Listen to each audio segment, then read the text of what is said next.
hu aha hu aha. Allah ya hubbana hubbana hubba sayyidina Muhammad hubba sayyidina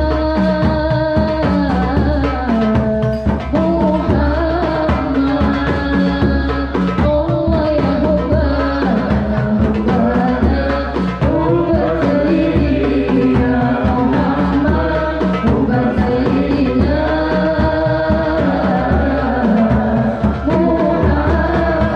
Muhammad.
Assalamualaikum warahmatullahi wabarakatuh.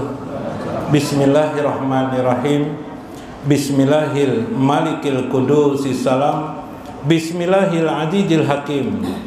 Wassalatu wassalam ala sayyidina wa nabiyina Muhammad wa ala alihi wa sahbihi ajma'in. Fa inna insyaallah ab'asu li kitabi Syekh Abdul Qadir Jailani Futuhul Ghaib wal Kunyah wa nafa'na bihi wa ulumi bidarain, amin ya rabbal alamin.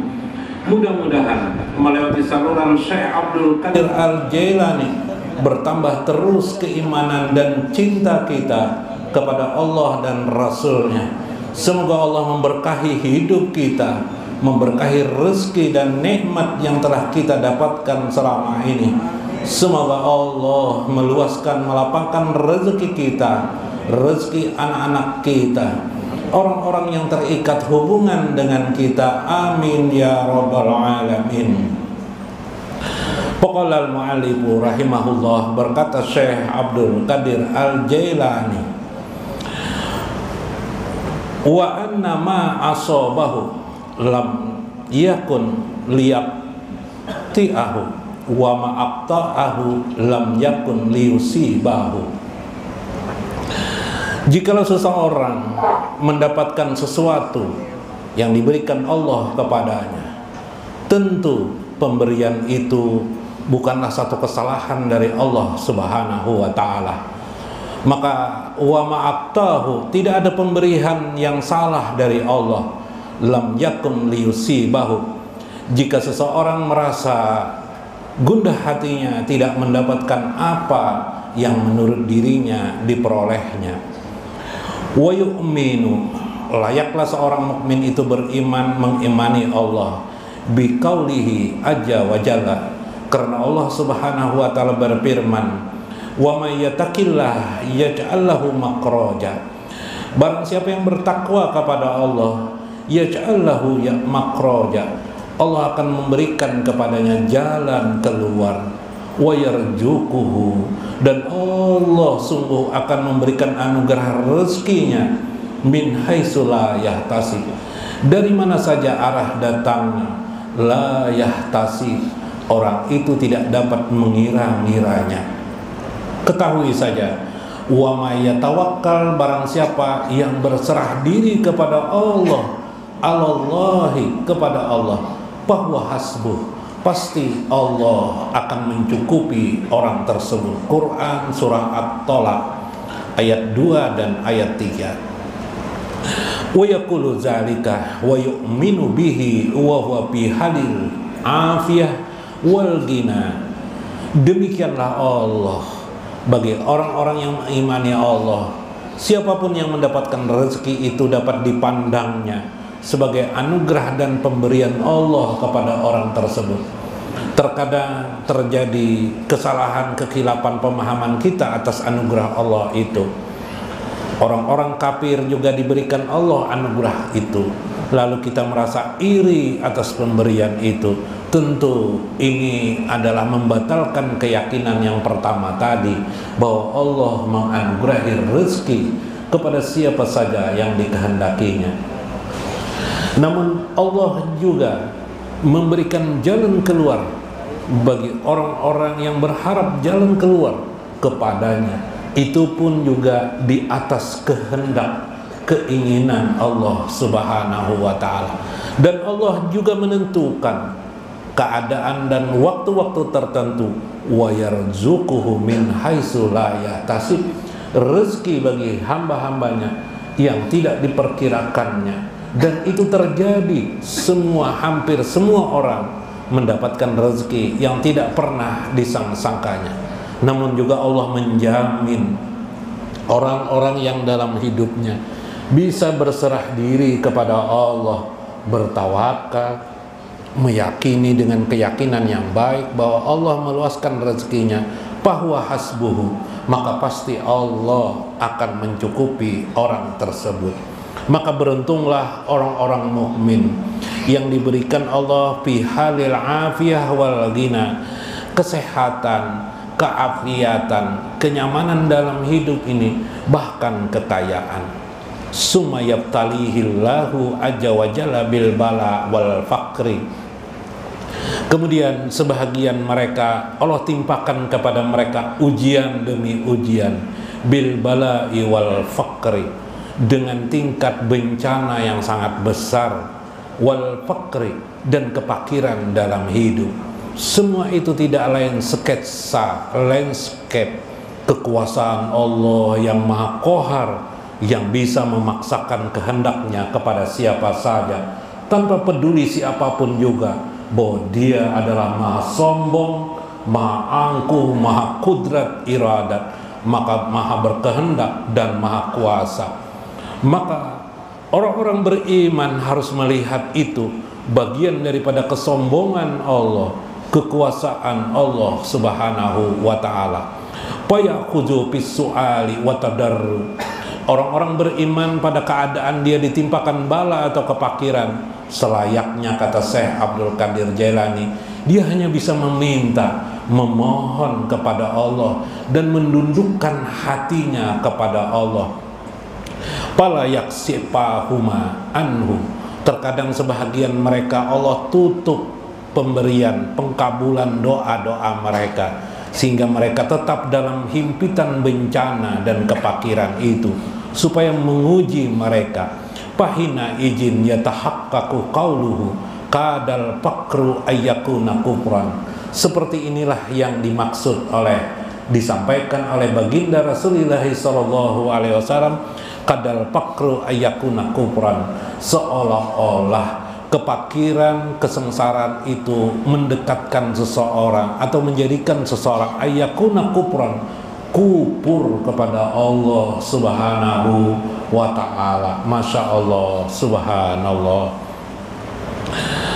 Paman taltafullahu bihi kasyafa anhu Adapun orang yang dilembutkan hatinya kepada Allah Subhanahu wa taala, lalu Allah membukakan kepadanya ma bihi padrakahu bil afiyah wal ghina, untuk mendapatkan afiyah, kenyamanan dalam hidup ini, wal ghina, dan kekayaan, wa yufaqihu lisyukri wal hamd, dan dia mampu bersyukur, mengucapkan pujian-pujian tetap kepada Allah, wassana, dan meninggikan Allah, wa yadimu lahu zalika ila liqa'i may yuridullah fitnah yudimu bala.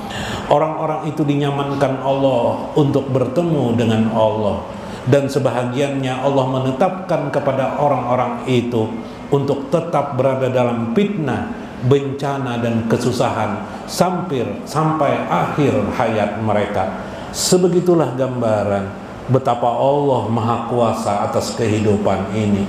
Di luar konteks pemahaman tentang kebenaran, di luar konteks pemahaman tentang Allah yang Maha Pengasih lagi Maha Penyayang, di sini Allah ingin memperlihatkan keperkasaan dan keagungannya. Tidak ada yang benar kecuali Allah yang Maha Kuasa. Tidak ada yang Maha Pengasih lagi Maha Penyayang kecuali Allah yang Maha Kuasa. Tidak ada yang bisa berkuasa kecuali memang hanya Allah yang berkuasa. Saat itu seorang hamba menyadari tajalli Allah pada dirinya, tajalli Allah pada kehidupan makhluk ini. Tajalli maksudnya Allah memperjelas jati dirinya yang Maha Kuasa atas semua makhluknya. Baik makhluk itu mengenali Allah ataukah tidak mengenali Allah, semuanya secara rata di bawah kendali dan kekuasaan Allah Subhanahu wa ta'ala. Subhanallah. Ini adalah maklumat daripada Syekh Abdul Qadir Al-Jailani ketika menjelaskan tentang kekuasaan itu sebegitu hebatnya. Coba ingat dulu sebelum kita sudah merdeka, alhamdulillah nikmat yang besar pada diri kita orang Asia termasuk Indonesia, kita merdeka. Zaman Belanda dulu, pada akhirnya kita harus berperang kepada Belanda. Siapa yang bisa menghindari dari peperangan? Tidak bisa. Yang menghindari peperangan juga sulit hidupnya, susah hidupnya, ya enggak? Mungkin pernah kita dengar orang tua kita berkata bahwa dulu pernah makan gumbili aja, ya kah? Tidak bisa makan beras, tidak bisa bertani, susahnya hidup. Bahkan katanya uang harus dibagi dua, dipotong dua biplah. Nah, susahnya hidup ketika. Siapa yang bisa menghindar? Tidak ada. Pada saat itu landscape tergambar, bahwa taswir tergambar Allah Maha Kuasa menentukan kehendak. Hari ini dengan kekuasaan Allah pula kita bisa menikmati hidup kita. Sesusah-susah hidup kita sekarang masih bisa tersenyum dalam hidup ini. Iyalah. Nah, subhanallah. Makanya Paloi ketika ditanya oleh guru, kenapa berperang itu tidak boleh, berkelahi itu tidak boleh, berperang itu tidak boleh. Lalu jawaban Paloi gampang benar kepada gurunya. Karena Bu Ejar, kalau berperang terus bangsa ini Bu, nanti Paloi susah menghafal pahlawan-pahlawan perang itu siapa aja Paloi. Jadi baik, tidak usah ada perang lagi Bu Ejar. Nah, sekarang bagaimana kita sekarang sudah dikenalkan Allah bagaimana nyaman dan nikmatnya perdamaian itu. Maka jagalah perdamaian itu, bahwa perdamaian itu bagian daripada landscape kekuasaan Allah. Sudah ada gambarannya di sini. Kalau Allah menghendak. Nun jauh di belahan bumi yang lain. Mungkin Anda pernah dengar negeri Sudan, negeri Afrika yang sampai sekarang terseok-seok, mereka masih, ya kah, masih dalam peperangan. Bahkan di Yaman, sebahagian daerahnya ada yang berperang, masih berebut kekuasaan. Masya Allah, kita di sini indah sekali. Sekarang bisakah kita merasakan tangan-tangan Allah berkuasa atas bangsa ini, atas kita sekarang ini, nikmatnya hidup ini. Yalah, nih dekat lagi pemilu apa? Pemilu presiden. Nah, Berbeda partai jangan bisa harus bermusuh-musuhan, senyum aja tetap. Damai-damai aja. Jangan berperang. Nanti presidennya adalah takdir Allah Subhanahu wa ta'ala. Nanti presidennya adalah takdir Allah Subhanahu wa ta'ala. Jangan percaya terlalu banyak analisis, habis-habisan melihat di TV di apa, siapa juaka. Menang dia tidak dapat duit, kalah tidak dapat duit, tetap uyah tetap rasanya garam, rasanya asin. Subhanallah. Palui memikirkan benar. Sakit hidup. Pas guru merantau kemana nih? Pertama kali merantau ke Banjarmasin Jopangnya kan kapal ini di kampung Banjar. Pas merantau tuh kayak apa kita makan nih kehabisan uang non garbus.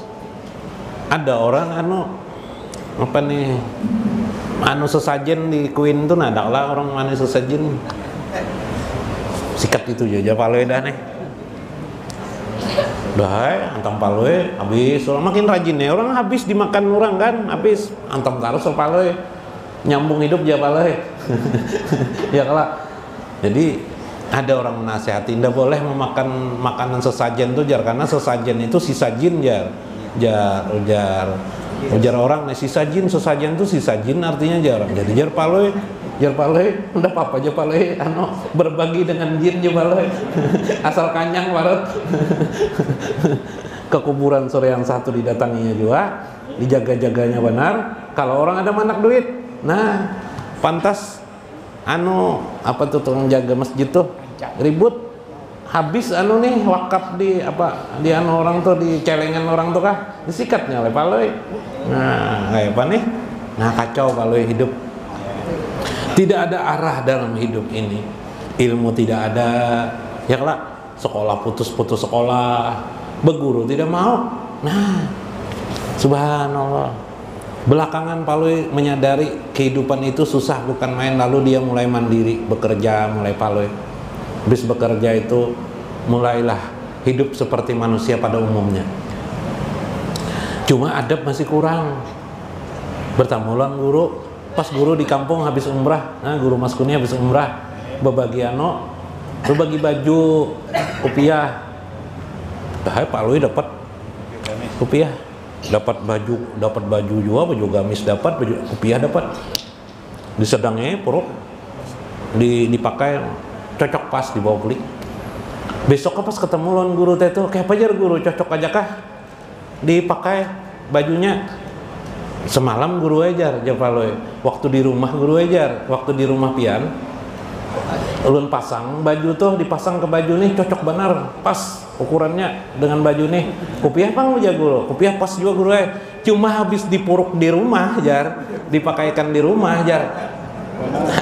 Kebesaran guru ajar, anu kekecilan ndak ada yang pasnya aja guru, kasihan guru Mas Kuni pulang hendak membari pulang. Untung ada orang kampung di Siki tuh paloi itu pingin dua aja mambil jatah lagi. Kenapa? Nyata kalau dirasukakan di rumah kopiah mana bisa pas. Ya kalau lah baju tidak pas juga ya amhan. Sudah baik paloi, buru pulang diakalinya. Ya lah kurang adab, ingin monopoli dalam hidup sehari-hari. Sebuah cerita tentang suami istri soleh. Biasanya kisah suami istri ini bakal lahir terus lah. Ini hari ini kita kisahnya suami istri rukun benar bipa. Bib. Ini penting ilmunya, ya kan, kita penting ilmunya. Dalam kitab Imam Qalyubi An-Nawadir, annahu kana fi Bani Israil, pada zaman Bani Israel, rajulun soleh walahu jaujatun solihatun. Ada seorang laki-laki yang soleh, punya istri juga solehah. Indah banane, engkau dituruti nih. Bukan nama digantikan tetap aja. Maksud soleh ini orang-orang baik.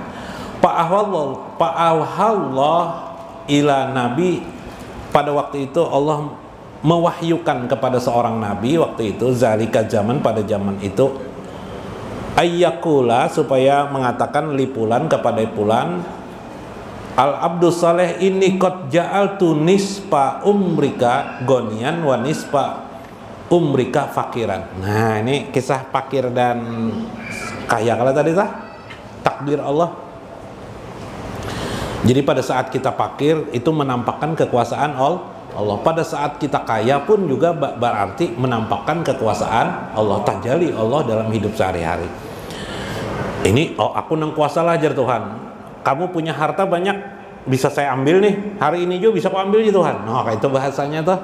Jadi orang kaya jangan sombong, tetap pandai bersedekah supaya menjaga bencana datang kepada dirinya. Nah, ini suami istri ini Allah mewahyukan kepada Nabi pada itu, seorang Nabi pada Bani Israel, untuk mengatakan bahwa ujar Tuhan, hai suami istri, pilih dua keadaan. Pinginkah kamu di waktu masih muda suami istri ini kaya, separuh umurmu nanti di hari tua jadi fakir, atau engkau memilih fakir dulu sekarang atau muda sekarang? Nah, kayak Pak, kayak Pak muda aja. Atau waktu muda fakir, waktu tua kaya, atau sebaliknya.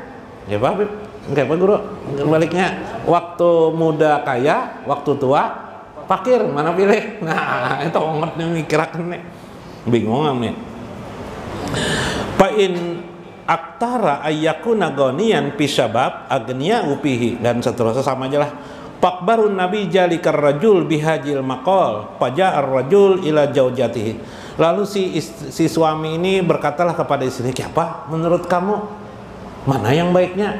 Jadi ujar istrinya, "Faqalat lahu aqyaratu ilaika." Wah, al khairatu ilaika, kebaikan itu ada pada suamiku, ujar. Nah, ini istri yang soleh. Ya lah, istri yang soleh itu selalu berkata yang baik kepada suami. Sebaliknya suami berkata baik kepada istri. Janganlah sekarang terbalik. Aluh ya. Wah, nama sebenarnya disebut orang dengan istri itu siapa Guru? Nyebut istri itu misalnya. Siapa? Mamanya. Mamanya. Mamanya yang tersayang. Ya kayak tekelak. Nah, jangan kayak gedong pisang aja lagi berjalan ini kasar bener lah. Ini baik nih orang baik. Terserah pian aja abangnya. Nah, jaga bahasa. Andaikan orang Jawa terserah emas aja, ya kelak. Jadi emas banyak di Jawa tuh. Nah, terus bagaimana? Ini terusakan kah? Terusakan kah saya? Terusakan bilah. Ra'aitu an aktaral pakro pisyabab. Saya melihat tujuan suami itu, kalau menurut saya lebih baik waktu muda itu kaya. Nah, lebih baik waktu muda itu fakir. Nah, jadi lebih bagus kita separuh umur ini kita jadi orang fakir aja. Pak ini akdaru ala sobri, karena di waktu muda ini aku dapat bersabar. Kenapa? Aku dapat bersabar karena aku masih muda, masih kuat aku. Jadi aku kau aja bersabar. Bersabar tuh masih aja kerja keras kau aja nah. Biar aja fakir waktu muda nih. Ya Pak. Nanti kalau waktu tua, nah bila sudah syaikan wa indi ma'an putu bihi qadar, aku tidak mampu lagi kuat seperti muda, biarlah waktu kita tua nanti kita kaya. Ujar si suami kepada istrinya. Faqalat lahu, ya haja in kunta fis syabab fakiran lam takdir ala taatillahi ta'ala li'anna nastaghalu biha wala nasala ila fi'li ta'ati. Wahai suamiku, ada pangulun nih mengusulkan kalau pian mau memahami. Kenapa jarang? Kan kalau pertama tadi alasannya kata suami, kalau di waktu tua kita kaya, kita gampang beribadah kerja kepada Allah, taat kepada Allah. Ya kan? Biarlah muda. Lalu jar istri kayak ini, kalau di waktu muda kita fakir, kita memang masih kuat. Tapi nastaghilu, kita menjadi orang yang sibuk, sehingga akhirnya kita lupa beribadah taat kepada Allah Subhanahu wa taala. Jadi lebih baik kita waktu muda aja kaya. Ya kan? Nanti waktu tua kita sudah jadi miskin, udah jadi masalah jar istri.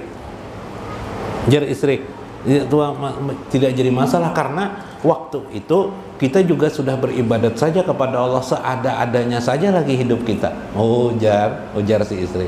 Akhirnya si suami itu berpikir-pikir, oh bagus juga, kita sudah waktu muda ini kita kaya aja sudah, supaya kita beribadah aja taat kepada Allah. Sampai nanti waktu tua miskin kita juga menjadi tetap taat kepada Allah, karena sudah terbiasa untuk taat kepada Allah Subhanahu wa ta'ala.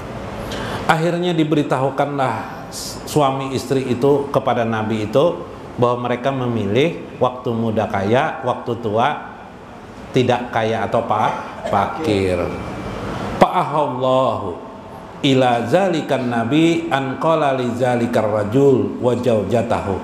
Kemudian disampaikanlah kepada Allah Subhanahu wa taala, lalu Allah mewahyukan kepada Nabi kepada Nabi itu waktu itu zaman Bani Israel, bahwa Allah faqad ja'altu jami'a umurukuma bil gina fakun anta wa zawjuka ala taati wa tasdiqan. Lalu Allah berfirman kepada Nabi itu, sampaikan kepada suami istri itu, aku akan mengkayakan kamu pada waktu muda sampai hari tuamu, sampai kematian. Oh, jadi Nabi ini bertanya kepada Tuhan, ya Allah, kenapa jadi begitu ya Allah?